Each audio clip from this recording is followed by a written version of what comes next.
he notes in the late 20th century a transition from politics to identity politics. And he doesn't call it identity politics. This word hasn't become as mainstream as it is now. But I would phrase it like this. Politics, which has the goal of building the world in a certain way, and even politics as it's understood in the 19th and 20th centuries, which it has this emphasis on righting wrong and correcting injustice, gives way to politics which has as its fundamental unspoken goal the therapeutic or the healing of a lack of belonging in the person. So politics becomes a way in which to belong to a community. Politics becomes a way in which to belong to a family. The thing that it solves for people is their feeling of atomization, alienation, and loneliness, and not really being someone, as it's often described in modernity. And he's really good at showing how the crises and phobias of like 18th century are all like, I'm repressing something sexually and it's coming out as this crazy itch on my leg. It's like weird object stuff. And then as you get into the 20th century, it's people showing up to therapists being like, I don't feel like I am anyone. There's just nothing inside me. It's this very bizarre transition from a kind of insanity and phobia and mania and what do all the women have? Hysteria. That kind of like fades away, and it's just people coming in and saying like, I don't feel like I'm anyone. I imitate people compulsively because I don't have a self. And of course, this becomes its own industry. But this move to identity politics is I think very obvious and important. I'll quote another book. This is Mary Eberstadt wrote a book called Primal Screams, where she basically points out, and I think this is right, that with the destruction of the family and the sexual revolution, to give it a broad slap as far as what happened, you have less and less sources of identity for the person. So normally we're constituted, if we're going to ask the question of who we are, and I believe it is important, who we are. It's going to be a relational answer.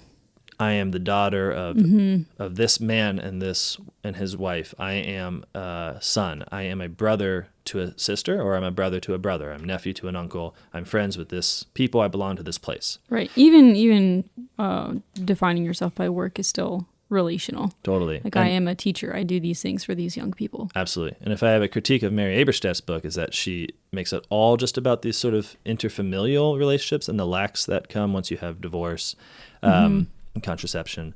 But I also think it's like, no, the removal of people from place and belonging is something that was already at work long before the 60s. But I think it's really potent in her work because she's saying, okay, so now for the first time, you have families where what's normal is to grow up with less of these identity-building relationships, right? So it can be normal not to know your mother or your father. She quotes children of sperm donors who say things like, I only have half a self, I don't know who I am.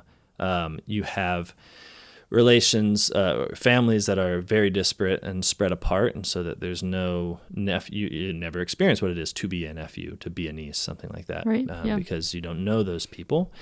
And I think very importantly, there's more and more people that have never had a sister or a brother. So the reduction of birth rate to basically 2 children tops means that inevitably you have less experiences of who you are in relation to difference, to different kinds of people.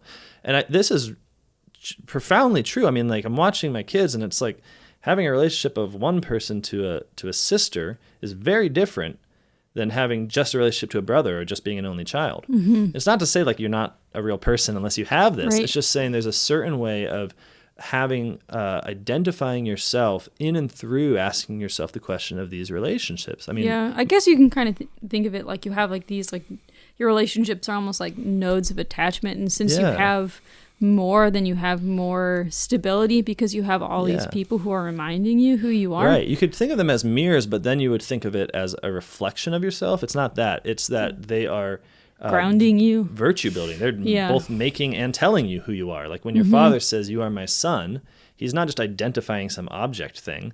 He's in relationship to you, whereby you are rising up becoming like him, learning from him, deciding not to be like him even, but you're crafting your character in relation to someone.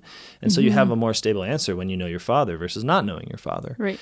And so she's just making, I think, the very simple and obvious point that if you destroy the family or just make it a common experience for many people that they do not have this web of relationships or that it's very minuscule, then you're going to have a crisis of identity.